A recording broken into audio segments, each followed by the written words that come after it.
This is The Fifth Estate, a conversation between young African scholars from the Fort Hall School of Government and Professor Mutahi Ngonyi.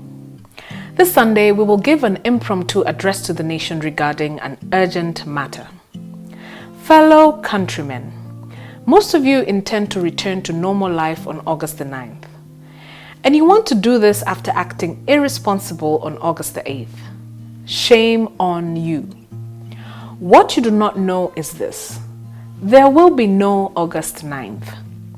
This date does not exist, and not because there will be violence. Zero. August 9th does not exist because the Constitution deleted it. If August 9th is the day we were meant to celebrate with great relief, it will not happen. Here's the truth. The earliest we can swear in the president is November the 14th. And that is the good news. The bad news is that we may swear him in on December 12th or February the 13th, 2018. And this is not a clever joke. It is written in the letter of Articles 138 and 140 of the Constitution. We invite you to read it. If we act irresponsibly on August 8th, therefore, this tiring election will extend to November, December, or February next year. Consider why. Fellow countrymen, now we will tell you how to act responsibly on August 8th. You must vote for Uhuru Kenyatta overwhelmingly or vote him out overwhelmingly. You must decide for him or decide against him with finality. There are no two ways about it. We either give him a second term decisively or we send him home decisively. If we do so, whoever becomes president will be sworn in on September 12th and country will be safe. But there is one more thing. This talk about country is nothing but political nonsense. This is why we must define country for you. Fellow countrymen, country is not Uhuru. Country is not Raila. Zero. Country is you, your woman, and your children. Kenya is not country. Kenya is you. To prolong the election to February 2018 is to be irresponsible to your woman and your children because they are country. And to avoid this, your decision must be final. No, your decision is your fate. It must retire Raila or Uhuru decisively. And you must do this selfishly. You must do it for yourself because country is you. Fellow countrymen, now we will tell you why we are worried. We believe Uhuru is winning, but should we have a runoff, it'll happen on October 5th. In other words, 2 months after we vote, we will be required to vote again. And if the courts are in a good mood, the president will be sworn in on November 14th. If we are tired of this election already, can we wait until November to resolve it? Zero. But let's assume the courts are in a bad mood. They could nullify the result of the runoff altogether. If this happens, a fresh election will be called for November 4th. In this scenario, the president will be sworn in on December 12th. This would be a disaster. But the courts could fester a bigger disaster. If they reject the results of the November fresh election, the earliest we can swear in the president will be February 13th, 2018. Fellow countrymen, we invite you to study Articles 138 to 142 of the Constitution. If we do not act responsibly and vote decisively on August 8th, the courts could make this election painful and long. I've said in the past that constitutions are only made in times of crisis. If made in the absence of a crisis, they will precipitate a crisis. Put differently, our constitution was not made out of a crisis, and as a result, it will precipitate a crisis. And if we follow the rigid timelines of this constitution after August 8th, we will have a crisis.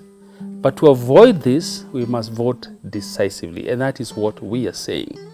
But I should clarify one more thing.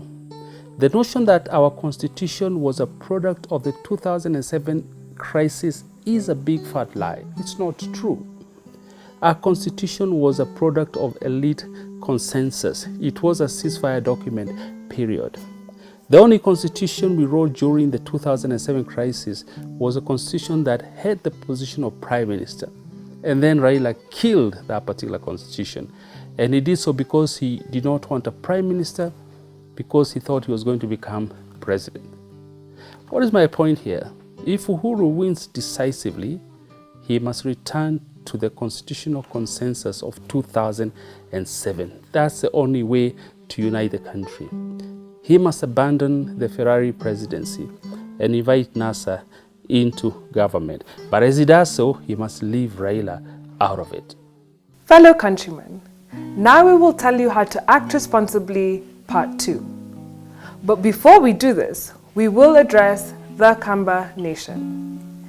If in 2007 they had supported Kibaki or Raila, we would have avoided civil war. Fact. If the Kamba nation votes decisively in August, we will avoid a crisis. Fact. In sum, the Kamba nation will determine this election, and this is why we will give them our bias unapologetically. Dear Kamba nation, NASA is like the flower known as the Venus flytrap. It eats animals. The leaves of this flower look like a mouth. It has sharp teeth, and inside the mouth is a bright red color. And around the mouth is a spray of irresistible sweet nectar. This is what attracts insects and juicy frogs. When they land on this mouth, the jaws of the flower snap with speed.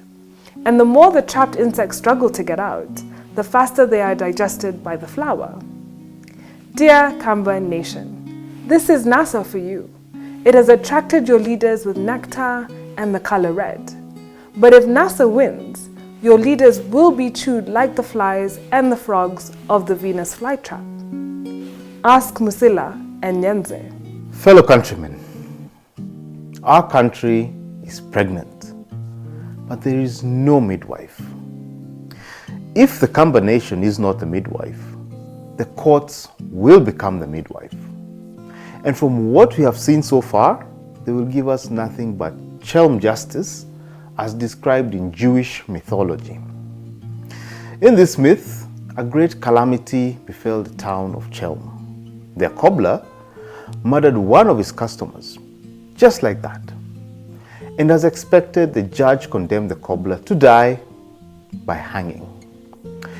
When this judgment was read to the crowds of Chelm, one disturbed man stood up and asked the judge, "Since this is the only cobbler we have, if we kill him, who will mend our shoes?"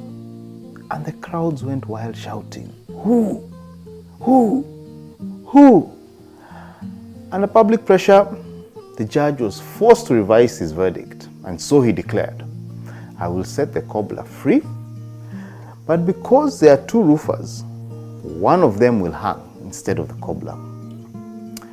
Fellow countrymen, if we leave our matters to the courts, they will hang the innocent man and reward the undeserving sinner.